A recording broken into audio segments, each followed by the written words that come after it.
don't think for a minute that we in Washington don't appreciate your mother's march to ban the sale of colored toilet paper to help reduce irritation of the rectum.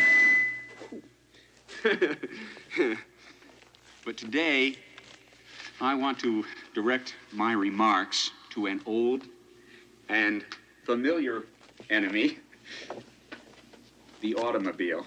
All right, one more time, let me hear it. It reminds me of a poem I wrote. The automobile, the automobile.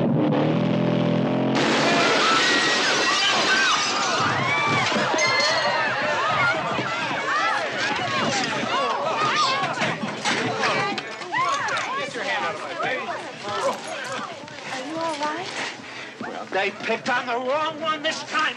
I guarantee they're gonna pay for this because